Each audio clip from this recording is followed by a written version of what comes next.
Hello guys, स्वागत है आपका शंकर भैया के जीके की क्लास में। तो आज से हम स्टार्ट करेंगे आधुनिक भारत का इतिहास। इससे पहले हमने भारतीय भूगोल का लेक्चर कंप्लीट किया हुआ है। अगर आपने नहीं देखा है तो जाइए उसे भी देखिएगा। हेलो गाइस, स्वागत है आपका शंकर भैया के जीके की क्लास में। तो आज से हम स्टार्ट कर रहे हैं आधुनिक भारत का इतिहास।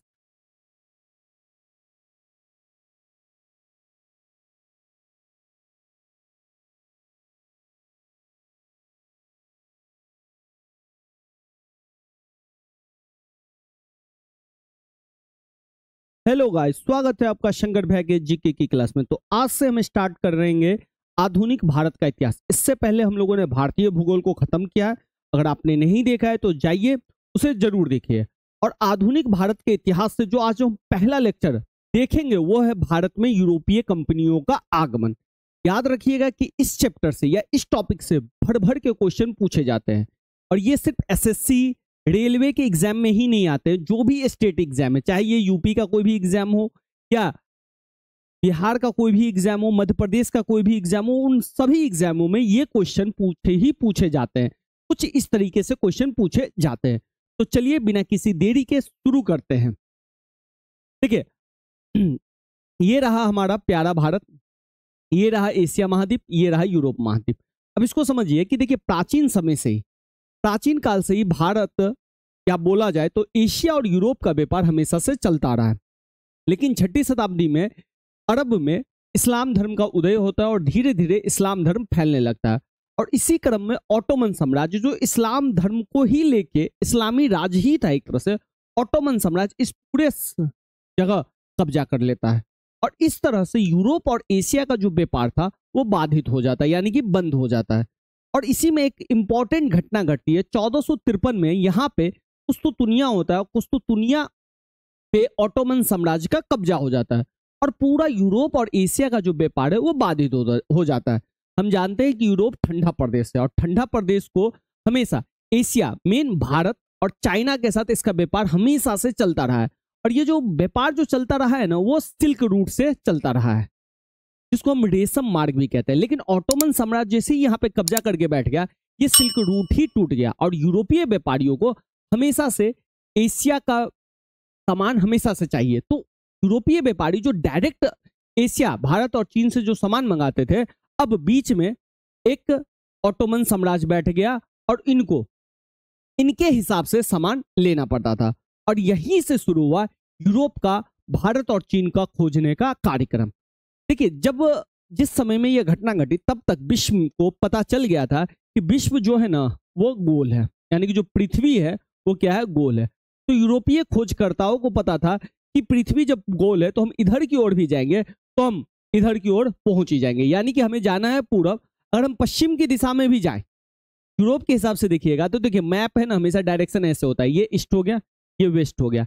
तो इधर वाले को हम, यूरोप के इस साइड को हम बोलेंगे ईस्ट पूरब और इस साइड कर लेंगे पश्चिम। तो जब विश्व गोल है तो इधर भी हम जाएंगे तो हम भारत में पहुंच जाएंगे। ये इनका कॉन्सेप्ट था। और इसी क्रम में बहुत सारे, जैसे कैप्टन कुक निकले, तस्मानिया निकला, कोलंबस निकला, वास्को डिगामा निकला भारत की खोज में।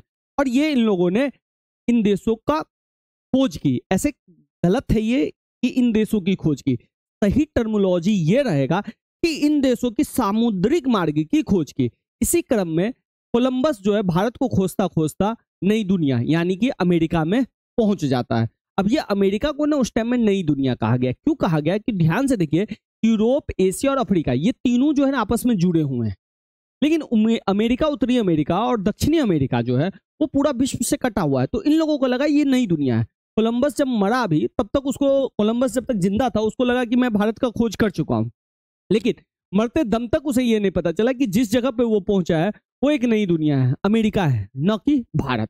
इसी क्रम में जो है वास्को डिगामा पुर्तगाल से निकला। पुर्तगाल आपको यहाँ पे मिल जाएगा। पुर्तगाल से निकला और धीरे धीरे ये केप ऑफ गुड होप पे पहुंच गया। यहाँ पहुंच के वास्को डिगामा कंफ्यूज हो गया कि वो इधर की ओर जाया जाए या इधर की ओर जाया जाए।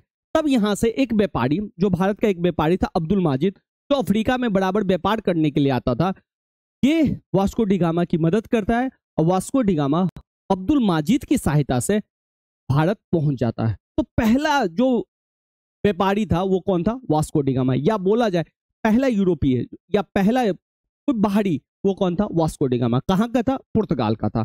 और पुर्तगाल के बाद जो वो अपना बिजनेस व्यापार करता है और यूरोप में जाके भारत से जो सामान ला के जाके यूरोप में बेचता है, और उसको इतना प्रॉफिट होता है कि सारी कंपनियां भारत की ओर अग्रसरित हो जाती, क्योंकि हमेशा से सामान का तो जरूरत रहा ही है उनको। तो देखिए, इसी क्रम में वास्को डी गामा ने भारत को खोजा, कोलंबस ने अमेरिका को खोज दिया। ध्यान रखिएगा, कोलंबस ने अमेरिका को 1492 में खोजा। इंपॉर्टेंट है, एग्जाम में आता है। भारत को 1498 में। कुक जो है ऑस्ट्रेलिया को खोजते हैं, तस्मान न्यूजीलैंड और तस्मानिया को, डियाज कैप्टन डियाज जो है केप ऑफ गुड होप को खोजते हैं। देश को तो नहीं कहेंगे, इनके सामुद्रिक रास्तों को खोजते हैं। और भारत में यहां से स्टार्ट हो जाता है यूरोपीय कंपनियों का आगमन, जिसमें सबसे पहले वास्को डी गामा पुर्तगाली आए, फिर डच आएंगे, फिर ईस्ट इंडिया कंपनी आएगी जो कि बहुत मोस्ट इंपॉर्टेंट है आपके लिए, फिर डेनिस आएंगे और फिर लास्ट में फ्रांसिस आएंगे। इसमें से आपको ये ध्यान रखिएगा कि सबसे पहले पुर्तगाली आएंगे भारत में, और सबसे बाद में जो सबसे लेट भारत से निकलेंगे वो भी पुर्तगाली ही होंगे। तो इस चीज को ध्यान रखिएगा। तो चलते हैं थोड़ा सा एग्जाम ओरिएंटेड तथ्यों पे। देखिए, पुर्तगाली 1498 में Vasco D gamma Abdul Majid की सहायता से कालीकट पहुंचा, जो कहानी मैंने आपको बताई।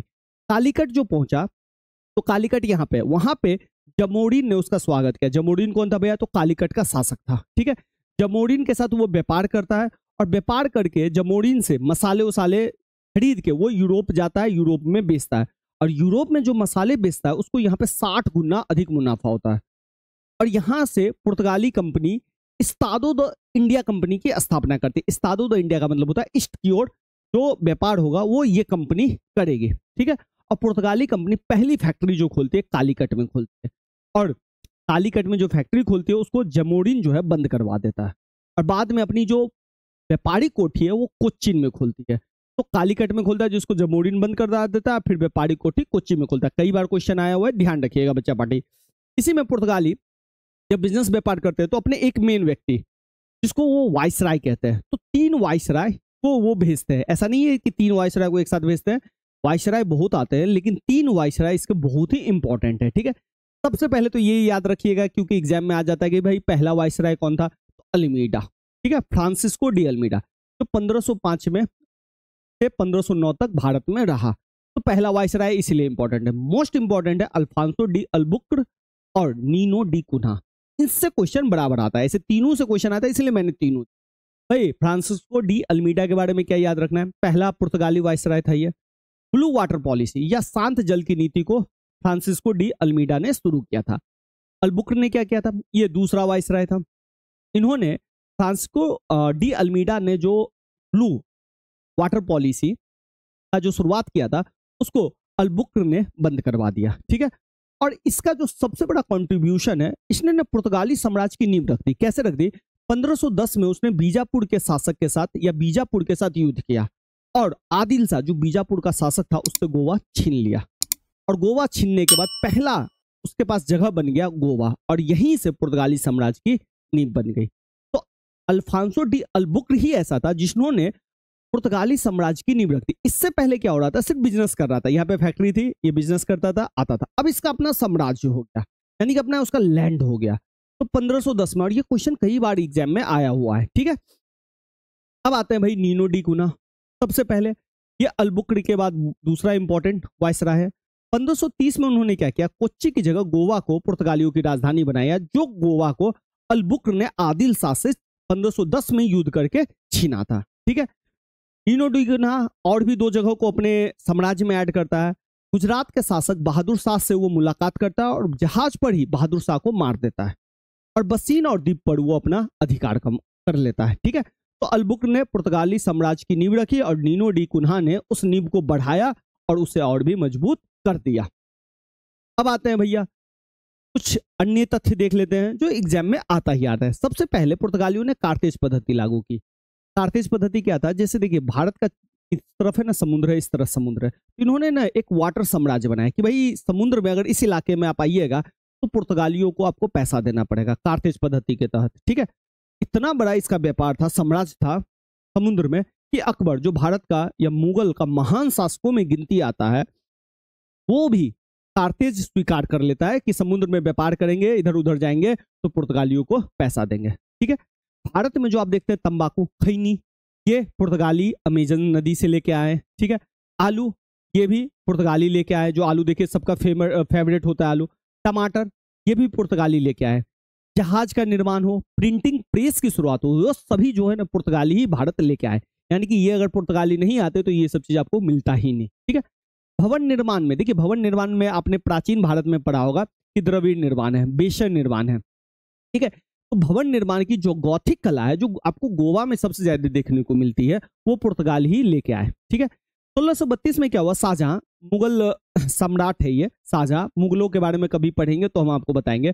1632 में पुर्तगालियों को हुगली से भगा दिया। हुगली कौन सा जगह था, तो भाई पश्चिम बंगाल में हुगली एक जगह है, यहाँ पे पुर्तगाली व्यापार करते थे। अब व्यापार करते करते उन्होंने व्यापारियों को लूटना शुरू कर दिया, समुद्र में लूटपाट कर मचाना शुरू कर दिया। तो शाहजहां ने पुर्तगालियों को कहा भैया व्यापार हुगली में नहीं करोगे, आप अपना गोवा में ही करो। तो लूटपाट के कारण शाहजहां ने उसको भगा दिया। ठीक है, यहां से तो मोस्ट इंपॉर्टेंट है ये 1661 में पुर्तगाली, पी से मैं लिख रहा हूं पुर्तगाल, ठीक है, उसकी जो महारानी थी या राजकुमारी कैथरीन, अब ब्रिटेन या ब्रिटिश के राजा चार्ल्स द्वितीय, चार्ल्स द्वितीय का विवाह होता है। ठीक है, चार्ल्स द्वितीय का विवाह होता है, दोनों के बीच में भाई विवाह हो जाता है। अब विवाह में पुर्तगाल के पास बॉम्बे रहता है, बॉम्बे, ये बॉम्बे क्या कर देता है, ये दहेज के रूप में पुर्तगाल ब्रिटिश या चार्ल्स द्वितीय को देता है, और ये ही चार्ल्स द्वितीय इस बॉम्बे को बाद में ईस्ट इंडिया कंपनी को दे देंगे। ठीक है, और वहां से 10 पाउंड 1 साल का किराया वसूलेंगे। तो ठीक है, तो यही है, राजकुमारी कैथरीन का विवाह ब्रिटिश राजकुमार चार्ल्स द्वितीय से हुआ, दहेज में ब्रिटिश को बॉम्बे मिला। ठीक है, और 10 पाउंड वार्षिक किराए पर कंपनी को बाद में यह मिल जाता है। अब आते हैं डचों का आगमन। ठीक है, पुर्तगाली के बाद डच आए। डच भी बहुत इंपॉर्टेंट है क्योंकि सूती कपड़ा का जो व्यापार है भारत में इन्होंने ही शुरू किया। इससे पहले जो व्यापार होता था सिर्फ मसाले को लेकर व्यापार होता था, पुर्तगाली सिर्फ मसाले का ही व्यापार करते थे। ठीक है, तो इन्होंने जो कंपनी स्टार्ट की उसका नाम था वेरिंग दे ओस्ट इंडसे कंपनी। ठीक है, प्रारंभ में इसका व्यापार जो था इंडोनेशिया तक ही सीमित था, लेकिन भारत के साथ भी उन्होंने संपर्क किया और फिर व्यापार का दायरा उन्होंने बढ़ाया। व्यापार के दायरे में मसाले के साथ साथ उन्होंने सूती कपड़ा को भी शामिल किया, और यहीं से शुरू होती है भारत की व्यापारिक क्रांति। अब भारत में खूब सारा पैसा आना स्टार्ट हो जाता है, और इन सूती कपड़ों की डिमांड यूरोप में बहुत ज्यादा हो जाती है। ठीक है, इनमें ध्यान रखिएगा कि डचों का जो पहला फैक्ट्री था वो मछलीपट्टनम में, तो मछलीपट्टनम भी कहा जाता है, 1605 में स्थापित किया। अब बाद में नेगापट्टनम को अपना मुख्यालय बना लिया। ठीक है, अधिकांश फैक्ट्री जो है उनका पूर्वी तट पे था, क्यों, क्योंकि उनका जो व्यापार था ना अधिकांश इधर वाले पे था, पूर्वी भारत की ओर। भारत से वस्त्र निर्यात जो है उसका श्रेय डचों को जाता है, लेकिन डच जो बेदरा के युद्ध में अंग्रेजों के साथ हार जाते हैं और फिर यहाँ पे डचों का पतन शुरू हो जाता है, यानी कि डच जो है अब खत्म, अब ये पूर्वी घाट तक ही सीमित रहते हैं, और डच और ये इधर ही व्यापार करते हैं, और डचों का पतन हो जाता है। और ये जो बेदरा का युद्ध हुआ था डच और ईस्ट इंडिया कंपनी के बीच में हुआ था, बेदरा का युद्ध बहुत ही इंपॉर्टेंट है, ध्यान रखिएगा, most important, east India company. देखिए बाबू, 1599 में कुछ व्यापारी मिले, बैठे, उन्होंने एक मीटिंग की और एक कंपनी का स्थापना किया। उस कंपनी का नाम था governor and company of merchants of London trading to the East Indies.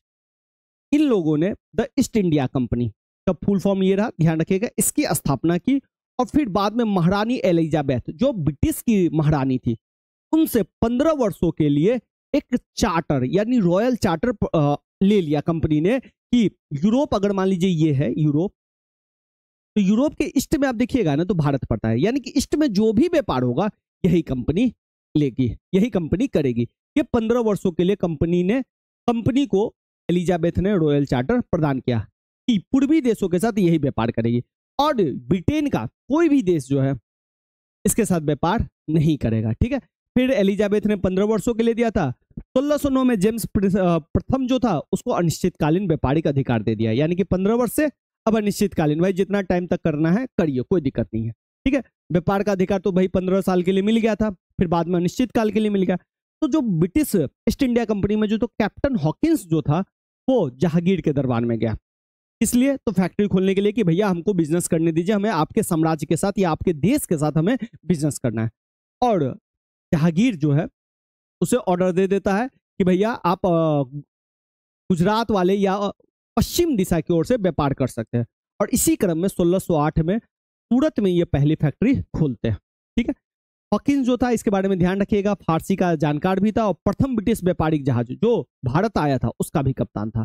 फिर इंपॉर्टेंट 1615 में टॉमस रो फिर से आया जहांगीर के दरबार में और कहा कि भैया मुगल साम्राज्य जितना बड़ा है सभी भागों में मुझे बिजनेस करना है, व्यापार करना है, आज्ञा दीजिए। और ये भी आज्ञा उसको मिल गया। और इसी क्रम में दक्षिण भारत में मछलीपट्टनम में उन्होंने अपना मुख्यालय बनाया, या मुख्यालय कह रहा हूं, मछलीपट्टनम में उन्होंने अपना पहला फैक्ट्री स्थापना किया। ठीक है, और इसी क्रम में 1668 में ब्रिटिश सरकार से बॉम्बे मिला। यही बॉम्बे है जो जेम्स द्वितीय को दहेज के रूप में मिला था, पीछे हमने अभी पढ़ा हुआ था। ठीक है बच्चे पार्टी, अब आते हैं भाई 1668 में जिस तरह से पुर्तगालियों को शाहजहां ने भगाया था, उसी तरह औरंगजेब ने अंग्रेजों को भी हुगली से भगाया था। क्यों भगाया था? तो अंग्रेजों ने हुगली को लूटा, बाद में मुगल सेना से संघर्ष हुई, बाद में भाई इन लोगों ने माफी मांगी अंग्रेजों ने और 1.5 लाख का मुआवजा दिया, फिर औरंगजेब ने उनको अधिकार दे दिया। लेकिन सर जॉन चाइल्ड का उन्होंने कहा कि भैया आप बाहर निकलो, तो गवर्नर जॉन चाइल्ड का निष्कासन औरंगजेब ने कर दिया। ठीक है, ये भी तथ्य ध्यान रखिएगा। फिर भाई कहानी आगे बढ़ती है, फर्रुखसियर। अब ये फर्रुखसियर कौन है? तो मुगल शासक था औरंगजेब के बाद। तो फर्रुखसियर बीमार पड़ जाता है, उसके इलाज के लिए ईस्ट इंडिया कंपनी जो है हैमिल्टन को भेजती है। हैमिल्टन इसका इलाज कर देता है फर्रुखसियर का, और फर्रुखसियर खुश हो जाता है और ईस्ट इंडिया कंपनी को कहता है भैया आप 3000 रुपया साल का दे दीजिए, साल का। अब पूरा जितना मुगल साम्राज्य है उसमें आप आराम से निःशुल्क व्यापार कर सकते हैं, बस 3000 रुपया सालाना दीजिए। और इस तरह का फरमान ये दे देता है। इसी फरमान को महाअधिकार पत्र भी कहा जाता है। और इसी के लिए आप देखिएगा बंगाल में प्लासी का युद्ध होगा। तो ये बहुत इंपॉर्टेंट है। कब दिया है? 1717 में, कई बार एग्जाम में आया हुआ है। ठीक है, अब आते हैं बाबू लोग डेनिस। अंग्रेजों के बाद जो है ना डेनिस आए। 1620 में त्रिंगोबाड़ में फैक्ट्री स्थापित की, बाद में डेनिस जो है सारा फैक्ट्री अपना ईस्ट इंडिया कंपनी को बेच के चला जाएगा 1845 में। फिर सबसे लास्ट में आया कौन? फ्रांसिस।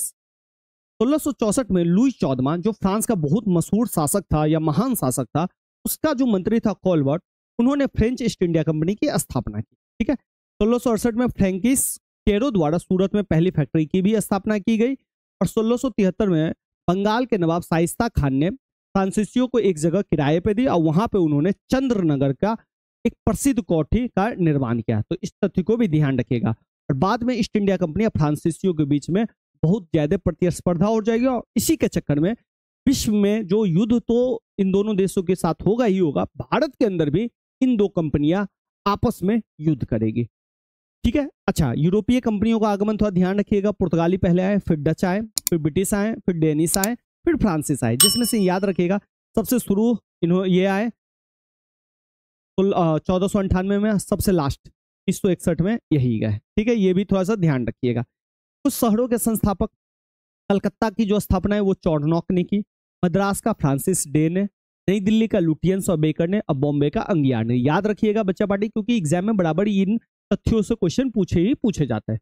तो चलिए आज के लिए इतना ही रखते हैं। अगर सेशन अच्छा लगा तो सेशन को लाइक कीजिए, कमेंट करके हमें बताइए और अपने दोस्तों को ज्यादा से ज्यादा शेयर करिए।